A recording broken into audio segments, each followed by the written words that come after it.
નમસ્કાર વીટીવી ગુજરાતી.com પર તમારું સ્વાગત છે અને હું છું કરણ. છેલ્લા 2 દિવસથી તમે ખ્યાતિ હોસ્પિટલ ચર્ચામાં છે એ સાંભળી લીધું હશે, ન્યૂઝમાં પણ વાંચી લીધું હશે. તો આ બધામાં જ્યારે 2 લોકોના મોત થાય છે, 2 માસૂમોના મોત થાય છે, ત્યારે પ્રશ્ન થાય છે કે એમાં વાક કોનો, હોસ્પિટલનો કે પછી તંત્રનો, સરકારનો? આ બધી ચર્ચા કરવા માટે અત્યારે અમારી સાથે જગદીશ મહેતા સર જોડાઈ ચુક્યા છે. જગદીશભાઈ, વીટીવી ગુજરાતી.com પર તમારું સ્વાગત છે. જગદીશભાઈ, જ્યારે આવી ઘટના સામે આવે છે ત્યારે લોકોને તંત્ર ઉપર તો વિશ્વાસ ઉઠે છે, પરંતુ હોસ્પિટલ જે ડોક્ટર કહેવાય છે, ભગવાન કહેવાય છે, એના ઉપરથી પણ વિશ્વાસ ઉઠે છે. શું કહેશો? જુઓ, જાણા પીછાણા વગર ડોક્ટરોને, બધા જ ડોક્ટરોને ભગવાન માની લેવાને એ આપણી વૈજ્ઞાનિક અંધશ્રદ્ધા છે. દરેક બરાબર છે. પરિપ્રેક્ષમાં જે રીતે ડોક્ટર પણ આપણી નબ્સ એટલે કે આપણી આ નાડ તપાસીને અલગ અલગ અલગ પ્રકારના રિપોર્ટ કર્યા પછી જ નક્કી કરે છે કે તમને કયો રોગ છે, એમ આપણે પણ હવે નીવડે વખાણ કરવું પડે એમ છે. એટલે કે તમામ ડોક્ટરોને ન સારા, ન તમામ ડોક્ટરોને ન ખરાબ, એ રીતે કહેવા માટે હવે નીર ક્ષીર તારવવાની જવાબદારી પ્રજાની શિરે છે. સરકાર ઉપર ભરોસે રાખી શકાય તેમ છે નહીં.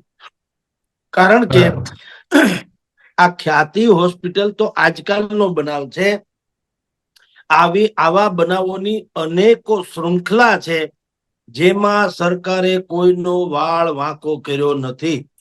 એટલે વાંક કોનો છે? એ તો સીધી વાત છે કે સરકારનો છે. પણ એનાથી પણ મોટી હવે વાત એ છે કે હવે પ્રજાએ સ્વયં ન્યાયાધીશ બનવું પડશે.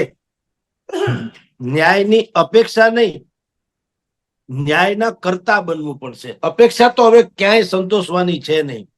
આ બધી જે હોસ્પિટલ્સમાં આવા બધા કારનામા થઈ રહ્યા છે, આપની જાણ ખાતર રાજકોટની બાજુમાં શિવાનંદ અર્ધવર્યુ વીરનગર બહુ વિખ્યાતમાં વિખ્યાત હોસ્પિટલ છે. આ તો ખ્યાતિ નામ છે અમદાવાદની હોસ્પિટલનું, તો ઓલી તો બાકાયદા ખ્યાતનામ હોસ્પિટલ હતી અને રાધર અચ્છા. છે. અને હમ. શિવાનંદ અર્ધવર્યુ એટલે જેને વિશે, જેના નામ માત્રથી તમને વંદન કરવાનું મન થાય એવી હસ્તી હતા. અને ગામડાના તમામ લોકોને એને આંખના મોતિયાના ઓપરેશન તદ્દન ફ્રીમાં કરાવીને એક આખી ક્રાંતિ સર્જી હતી. એવી વ્યક્તિના નામ સાથે સંકળાયેલી હોસ્પિટલમાં પણ થોડાક 1-2 મહિના પહેલા અંધાપા કાંડ થયો હતો. કેટલાય લોકોની આંખોમાં રોશની જતી રહી અને એને જે તે અહીંયા રાજકોટ સિવિલમાં દાખલ કરવા પડ્યા. વાંધો બીજો કાંઈ નથી, પણ એ લોકોએ આ ઘટનાને છુપાવવાનો પ્રયાસ કર્યો, એ પણ દુઃખદાયક હતું. રાજકોટમાં બીજી એક ડોક્ટર મસરૂની હોસ્પિટલ હતી. એને તો વળી માનવતાની તમામ ચરમસીમાને પાર કરી દીધી, દાનવતાની, સોરી. અને એને શું કર્યું કે જે નવજાત શિશુઓ હોય છે એના માટે થઈને આમ જુઓ તો એક વન કાઇન્ડ ઓફ નર્સરી જેવું હતું. એક હોસ્પિટલ એવી હતી. નવજાત શિશુઓને ઉપર એને કારણ વગર ખાલી સરકારી યોજનાઓના લાભ પોતાના બેંકના ખાતામાં ભરવા માટે થઈને ન જરૂરી હોય એવી જગ્યા, એટલે એવી પણ સર્જરીઓ કરી બરાબર. અને એને કરોડો રૂપિયા બનાવ્યા અને પછી બધું કૌભાંડ પકડાણું ને અત્યારે એની હોસ્પિટલ પણ બ્લેક લિસ્ટ કરવામાં આવી છે. અહીંયા રાજકોટમાં એક સાધુ વાસવાણી હોસ્પિટલ, એના નામે હોસ્પિટલ છે, સાધુ વાસવાણી હોસ્પિટલ ટ્રસ્ટ સંચાલિત છે. એમાં પણ આવો જ એક અંધાપા કાંડ થયો હતો, જેમાં 7-8 લોકોની આંખની રોશની વહી ગઈ હતી અને આજની તારીખે એ લોકો ન્યાય માટે વલખે છે. આ ઉપરાંત રાજકોટમાં હવે જે કેટલીક મલ્ટી સ્પેશિયાલિસ્ટ હોસ્પિટલ્સ, જે તે ખ્યાતિને કમ્પેરમાં કહી શકાય એવી, આવી હોસ્પિટલોએ પણ આ જે સરકારી યોજનાઓ જે છે, આયુષ્યમાન કાર્ડ કયો કે પ્રધાનમંત્રી આરોગ્ય જે સવલત છે એનું કાર્ડ કયો કે જે નામ કયો, આ બધા લોકો હવે શું સમજે છે તમને કહું ને, કેવું મોટું નેક્સસ ચલાવે છે. સરકારે તો ગરીબ અને નબળા વર્ગના લોકોને ઉચ્ચ કોટીની સારવાર મળે એટલે સારી યોજનાઓ બહાર પાડી કે 70 વર્ષથી ઉપરના લોકો હોય એને પણ 10 લાખ રૂપિયા સુધીની સારવાર મુફ્ત, એટલે મફત. અને ગરીબ માણસમાં ગરીબ લોકો હોય એને પણ માં અમૃતમ ને પછી હવે આરોગ્યમાં લઈ ગયા, બીજા બધા નામ આપ્યા, પણ ટૂંકમાં સરકારી કાર્ડ હેઠળ એને 5 લાખ સુધીની સારવાર મફત મળે છે. હવે આ યોજનાનો બહેતરીન લાભ સ્વાભાવિક જ ગરીબ માણસોને ન પોસાય એવી બીમારી થાય તો એને મળી જ રહ્યો છે. પણ તમે જુઓ, ડોક્ટર જેને તમે શરૂઆતમાં કીધું, આપણે જેને ભગવાન માનીએ છીએ, એટલે જ મેં આપને કીધું કે એ આપણી વૈજ્ઞાનિક અંધશ્રદ્ધા છે. હવે આપણે એવા બીંબા ઢાળ ઓલા પ્રથામાં જવું ન જોઈએ. હા, કોઈ ભગવાન ભગવાન કાંઈ નહીં, આ લોકો નેરા કતલખાના ચલાવી રહ્યા છે એમ કહો તો ચાલે. તમારા શરીર સાથે જે ખિલવાડ કરે એનાથી વિશેષ શું હોઈ શકે? પૈસા કમાવાના અનેકો રસ્તા છે, પણ લોકોના સ્વાસ્થ્ય સાથે જીવલેણ છેડા કરવા પછી એને ભગવાન કહેવાય તો હદ થઈ ગઈ, અંધશ્રદ્ધાની ચરમસીમા કહેવાય. આ લોકો ચીર ફાડ કરીને પણ કોઈ પણ ભોગે તમારા પૈસા, કારણ કે એને ખબર છે કે હવે ખાલી દર્દીઓને એટલે કે ગ્રાહક શોધવાની વાત છે, ગ્રાહક શોધવાની વાત છે. પૈસાની તો ચિંતા છે નહીં, સરકારી બધા જે યોજનાઓ છે એનાથી પૈસા તો બેંકમાં આવી જવાના. એટલે આ લોકોએ બુદ્ધિપૂર્વક નિઃશુલ્ક એટલે કે મફત નિદાન કેમ્પોની આખી શૃંખલા શરૂ કરી, અને આવું બધા જ કરી રહ્યા છે. ખ્યાતિ પકડાણી છે ને બીજા બાકી છે, એટલું સમજી રાખજો. આ નિઃશુલ્ક શબ્દ જે છે ને એ બહુ જ તમને કહું, બધાને ભ્રમણામાં નાખે છે. સામાન્યમાં સામાન્ય માણસ, ગરીબમાં ગરીબ હોય પણ નિઃશુલ્ક શબ્દ સમજે તો એને એમ થાય કે મફત જ છે તો આપણે આળસ શું કામ કરીએ? ચાલો આપણા શરીરમાં કઈ છે કે નહીં એ તપાસી લેવડાવવામાં શું વાંધો એમ. અને એ સ્વાભાવિક, હા, અને એ સ્વાભાવિક વાત છે. અને અત્યારના યુગમાં આપણે પ્રદૂષિત વાતાવરણમાં રહીએ છીએ, આપણે ફાસ્ટ ફૂડનો યુગ એટલે કે સત્વહીન ખોરાક લઈએ છીએ, એટલે કોઈને કોઈ દર્દ તો હોવાનું જ, નાનું મોટું. પરંતુ આ ડોક્ટરો જે તમે કીધું એમ કેટલાક ધંધાદારી ડોક્ટરોની વાત છે, એ લોકોને આ દર્દીમાં નારાયણ દેખાતા નથી, નકરા નગદ નારાયણ દેખાય છે. એટલે એ લોકો શું કરે કે નાનું દર્દ હોય તો પણ મોટું સમજાવીને તમારે એન્જિયોપ્લાસ્ટ કરવી પડશે, સર્જરી કરવી પડશે, તમારે વાલ્વના ફલાણું બદલાવવું પડશે, કિડની તમારી ફેલ છે, બ્રેઇન સ્ટ્રોક આવે એવી સંભાવના છે, હૃદયની નળીઓ બ્લોક થઈ ગઈ છે, વગેરે વગેરે. આ દુનિયાભરના તમને ભડકાવે અથવા ચેતવે તો બધાને. હવે જયારે સરકાર પૈસા આપે જ છે, 5-5, 10-10 લાખ રૂપિયાની સારવારના સરકાર પૈસા ચૂકવે છે, તો કોને એમ ઈચ્છા ન થાય કે ભાઈ આપણે આ સારવાર કરાવી લઈએ? સરકાર પૈસા તો આપે જ છે, અને દરેકને પોતાનું મૂલ્ય, પોતાના પરિવાર માટેનું મૂલ્ય બહુ જ જીવનનું હોય, એ સ્વાભાવિક વાત છે. એટલે બધા ડોક્ટરને ભગવાન માનીને કે એને આપણને જો જે રીતે તપાસ્યા છે અને આપણામાં જે દર્દ છે એ નક્કી કર્યું છે, તો હાલો આપણે એમાં જઈએ. આવી રીતે ગામડા જે નિઃશુલ્ક નિદાન કેમ્પો થાય છે, એ મોટા ભાગના કિસ્સાઓમાં ઘરાક બાંધવાનું ને ઘરાકને આકર્ષણ કરવાનું જ એક મોટું ષડયંત્ર છે. એટલા માટે તો થઈને 2022માં બી આ જ હોસ્પિટલ, ખ્યાતિ હોસ્પિટલમાંથી જ આ જ રીતના નિદાન કેમ્પ કરવામાં આવ્યું હતું, અને એમાંથી એક વ્યક્તિનું મોત પણ થયું હતું. અને વસ્ત્રાપુર આપણે જયારે પોલીસ સ્ટેશન છે ત્યાં ફરિયાદ પણ નોંધાણી હતી. પરંતુ ફરી એકવાર એ કેસ પૂરો થઈ ગયો, ફરી એકવાર આ ઘટના બની છે. તો તમને ક્યાં એવું નથી લાગતું કે આમાં સરકારનો તો વાંક છે જ, પરંતુ તંત્ર પણ કૌભાંડ પર કૌભાંડ કરી રહ્યા છે આ બાબતે ખાસ? જુઓ, આ ખ્યાતિ હોસ્પિટલ હોય કે કોઈ પણ હોય, દરેક નદી દરિયાને મળે એમ તમામના છેડા સરકાર સુધી મળતા જ હોય છે.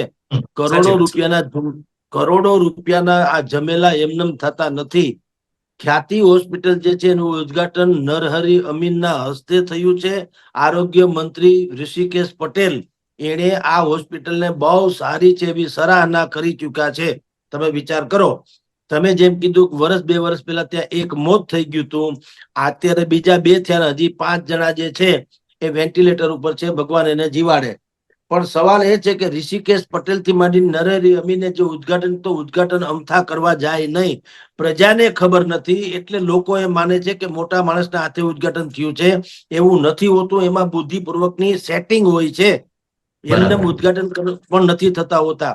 એક તમારી જાણ ખાતર કોર્પોરેટમાં એક હવે નવી સરકારે જે વ્યવસ્થા કરી, તમારી કુલ આવકના 10% રકમ તમારે સોશિયલ રિસ્પોન્સિબિલિટી તરીકે સામાજિક કાર્યો માટે ફાળવવી, જેને SCR કેવું સમથિંગ કહેવાય છે. હવે એમાં એ રકમના નામે બધા ડોનેટ કરતા જ હોય છે. કોને ડોનેટ કરવું એ જે તે સંસ્થા ઉપર નિર્ભર હોય છે. આવી ખ્યાતિ જેવી જે ધંધાદારી હોસ્પિટલો છે એ હંમેશા આરોગ્ય વિભાગને લગતા અધિકારીઓના ભાંડા ભરે, મંત્રી સુધી જરૂર પડે તો એને મદદ કરે, આર્થિક ફંડ પક્ષમાં જમા કરાવડાવે, જેથી કારણ કે એને પોતાને તો ખબર જ છે કે એને આ દવાખાનાના નામે કતલખાનું શરૂ કર્યું છે. એને દર્દીઓમાં નેરો ગ્રાહક દેખાય છે અને નાડ તપાસે ત્યારથી માંડીને એનું જ્યાં સુધી એની ડેડ બોડી બહાર ન કાઢે ત્યાં સુધી એને કેવળ ને કેવળ ATM ના દર્શન થાય છે, નગદ નારાયણના. એટલે એ લોકો હંમેશા સરકારને બુદ્ધિપૂર્વક સાચવવી જ રાખે. એ પછી ડોનેટ ગમે તે સ્તરે કે ગમે તે સ્વરૂપે ડોનેટ કરે, પણ એટલે બધું કઈ થતું નથી. પહેલો કેસ થયો ઋષિકેશ પટેલ 2 વર્ષ પહેલા મંત્રી તો હતા જ તે, તો એમાં જો એક્શન લીધા હોત તો અત્યારે આ 2 લોકોની જિંદગી બચી ગઈ હોત. હવે અત્યારે પણ એક્શન કેવા લીધા છે? લવિંગ કેરી લાકડીએ, રામે સીતાને માર્યા જો, ફૂલ કેરે દરુડીએ, સીતાએ વેર વાળ્યા જો. આમાં કર્યું શું? તમારું લાયસન્સ સસ્પેન્ડ કર્યું, તમને હવે પ્રેક્ટિસ કરવાની મનાઈ. એટલે હરામ પેટ પડ્યું હોય એને શું ફેર પડે? ઠાહી દો. તમે હું તમારું ખૂન કરી નાખું, કાલથી મને એમ કે તમે પત્રકાર તરીકે ફરજ નહીં બજાવો, ગોળ્યો. મેં તો મારું કામ તો પૂરું થયું. સજા કેમ નથી થતી? સામાન્ય માણસને સજા જે થાય છે એ આવા પાપી લોકોને કેમ થતી નથી? લાયસન્સ સસ્પેન્ડ થવું ને ડોક્ટર તરીકે ન કરવું એટલે ડુંગળી વેચે હરામ ખાયો, અને એમાં જ પૈસા કમાય. એટલે ઈ છોડો, ઈ કોઈ સજા નથી. જેમ બદલી કે સસ્પેન્ડ કોઈ સજા નથી, એમ આ બધી છે ને ઈ પિષ્ટ પિંજણ છે. કાયદેસર એને બચાવનામું છે બુદ્ધિપૂર્વકનું. અત્યારે જેલમાં પૂરી દીધું, શું કામ? લોકોનો આક્રોશ છે એટલે, અને માથે ચૂંટણી છે એટલે હમણાં જેલમાં પૂરી દે ધરપકડ કરીને, પછી તો છૂટી જ જવાના જેલમાં. એમાં કાંઈ હરામ બરોબર કઈ થાય તો. અને પછી ભળતા હળતા નામે એ બીજો ધંધો શરૂ કરશે, પાર્ટનર રાખશે. હાલો, પોતે ના પૈસા ડોક્ટર તરીકે નહીં રાખે તો 10 ડોક્ટરને હાયર કરશે ને હોસ્પિટલ બનાવશે ને એમાં એ ભાગીદારી કરશે, ડોક્ટરના પૈસા આપશે. ટૂંકમાં એ તો આમાં એવું છે, 12 ગાવે બોલી બદલે, તરુવર બદલે શાખા, બાળપણના કેસ બદલે પણ લખણ ન બદલે લાખા.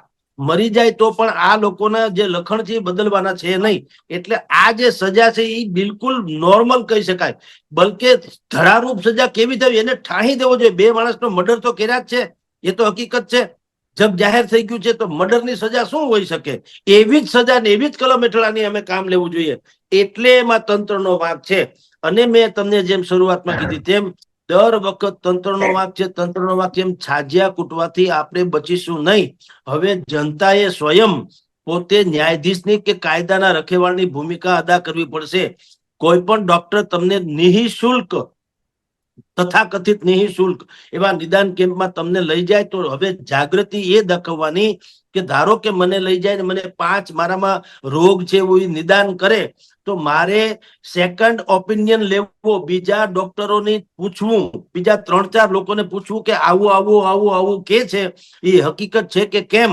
નિઃશુલ્ક નિદાન કેમ્પો તો બધી જ જગ્યાએ થાય છે.